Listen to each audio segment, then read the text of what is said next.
Hi, I'm Lab, and this is Math Studio Live, where I get to show you how to make PowerPoint games and bring your imagination out for the world to see. Every week, I will post up tutorials, so if you're interested, click that subscribe button and ring notification. Don't forget to show your support by liking my videos.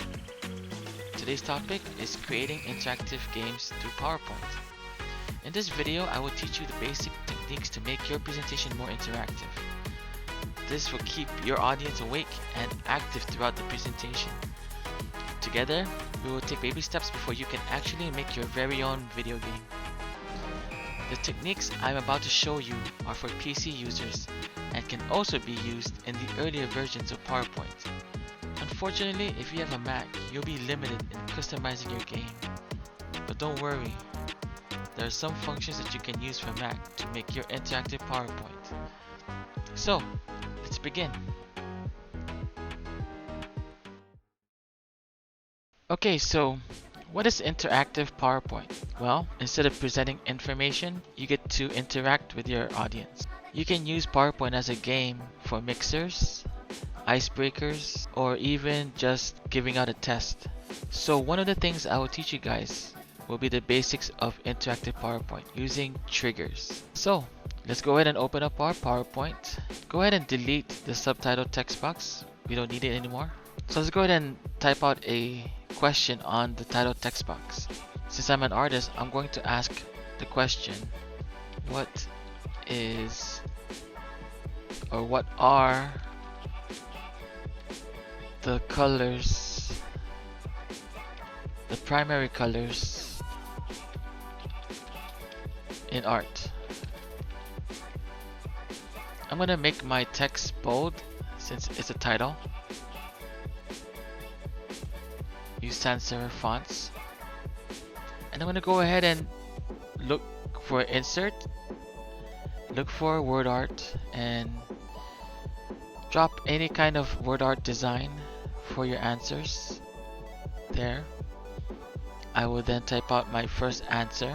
That will be the correct one, which would be red, yellow, and blue.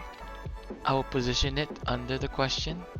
Then I would go ahead and press Ctrl C and Ctrl V to copy and paste a second answer. I'll change this a bit, and I'll change the A to B. Do the same thing, copy, press Ctrl C, Ctrl V, and align it to the bottom. This will be the third answer, so it'll be C, and I'll just mix it around. I'll make this orange. Okay, so we got 2 wrong answers and 1 correct answer, which is A. So how are we going to show that the A is the correct answer? We go into the Insert tab, and then we're going to look for a shape that looks like a check mark. I'm going to pick the L because it's close to a check mark. I'm going to make it long on one side, and I'm going to rotate it diagonally and place it above my first answer so it's correct.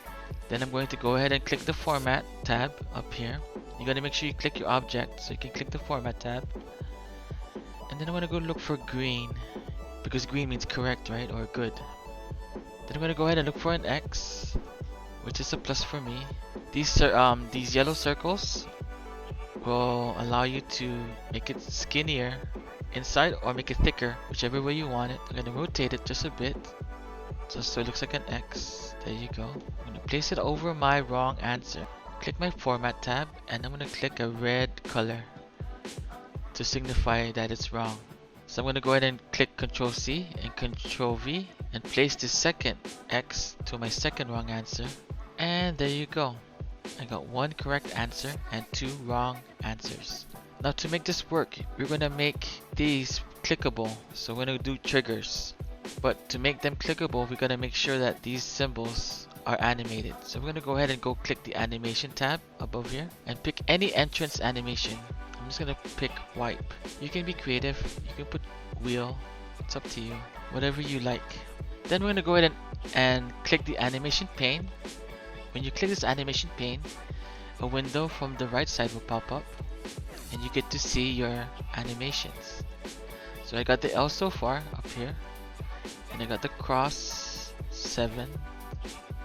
So my third one, I'm going to animate and give it a wheel, and I got 3 animations on the animation tab. So pay close attention to the right side. This is how you trigger.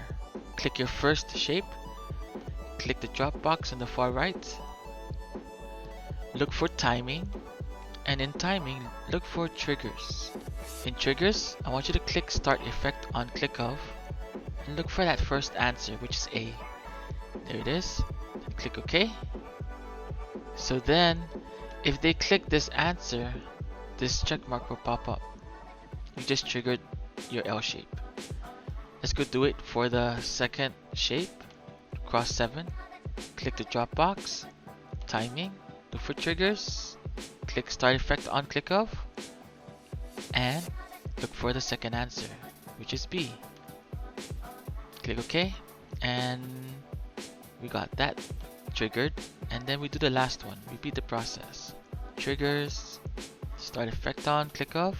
And click OK. And you're good to go.